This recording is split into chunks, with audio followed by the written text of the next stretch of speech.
tulnud tänasel õhtul end tantsitama. Näha ja kuulda koedes saate mõnusaid laule ja lugusid ka.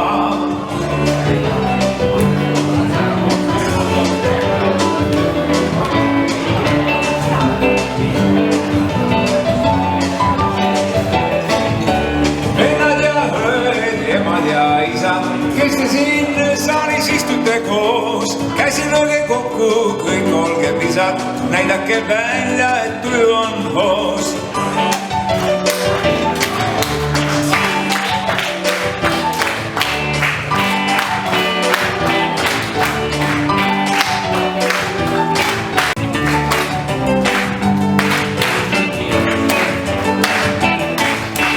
Tere kõik sõbrad, kes siia on tulnud, tänasel õhtul end rõõmustama. Näha ja kuulda kohe te saate mõnusaid laule ja lugusid ka.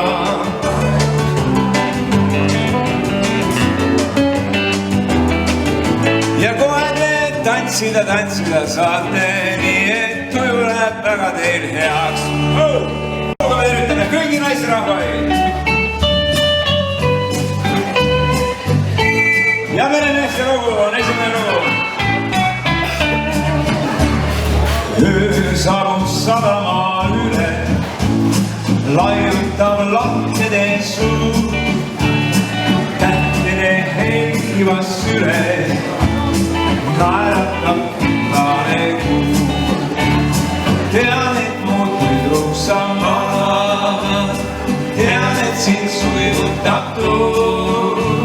Sinust mu akende taga jutustab kullane kuu ja laulame! Tüdruk, armastan päikest.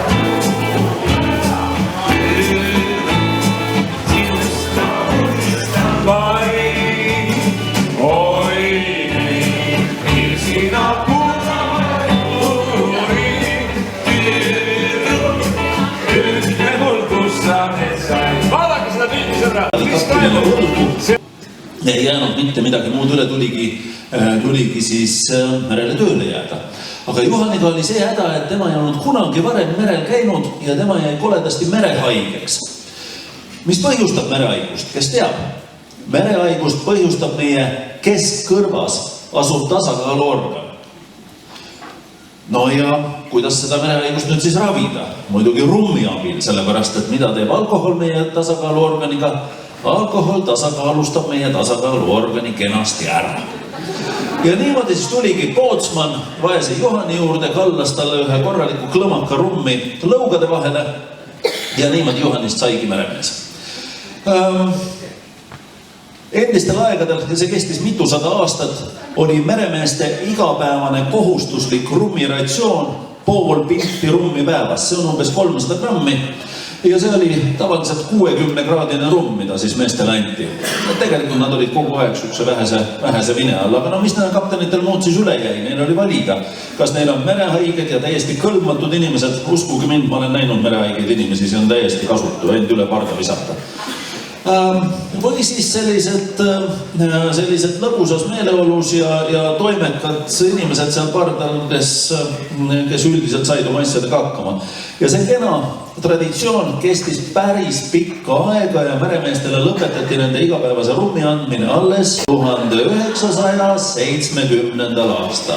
Admiral Nelson, kes siis juhtis Inglise laevastikku, Admiral Nelson on käinud ka Tallinna lahel 1803. aastal, aga Tallinnas tema käinud ei ole ja seda nimelt sel põhjusel, et sellest ajast, kui tema oli juba admiraliks saanud, tema oli väga tähtis ja kuulus admiral, tema enam kunagi ei lahkunud oma laevast, tema maa peale enam kusagile ei astunud.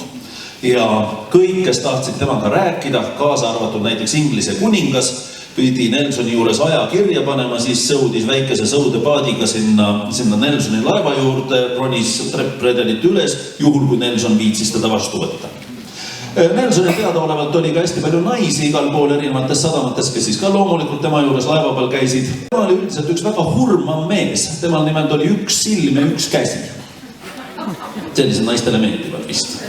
1805. aastal, kui toimus Trafalgari lahing, siis kuulus admiral Nelson sai seal surma. Tavaliselt nendel aegadel tehti merematused.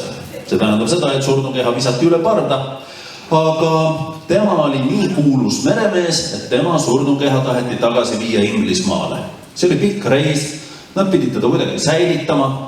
Tol ajal külmkappelaevades ei olnud, isegi elektrit ei olnud, ma ei tea, kus nad oma mobiiltelefone laadisid, aga igatahes nad tõesti ei tahtnud Nelsoni surnukeha sisse soolata, solvav admiralile, ja niimoodi pisteti Nelson rummivaati ja viidi rummivaadi sees Inglismaale tagasi. Aga kui laev Inglismaale jõudis ja see rummivaat avati, siis selgus, et reisi vältel olid meremehed sinna augud puurinud ja selle tekkinud likööri ära joonud. Kui nad olid selle avastanud, siis nad tegid temast 3 tõmmist veel. Ja sellest ajast alates meremehed kutsuvad rummi Nelsoni vereks.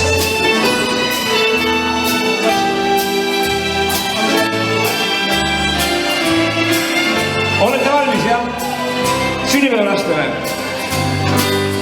Ei tee mind kurvaks.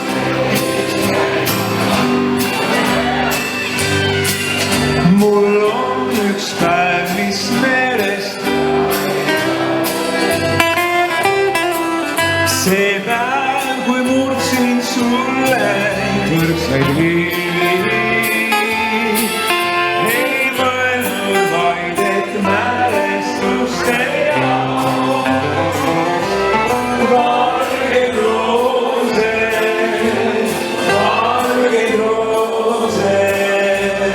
neid, mis hälistasid aina veel.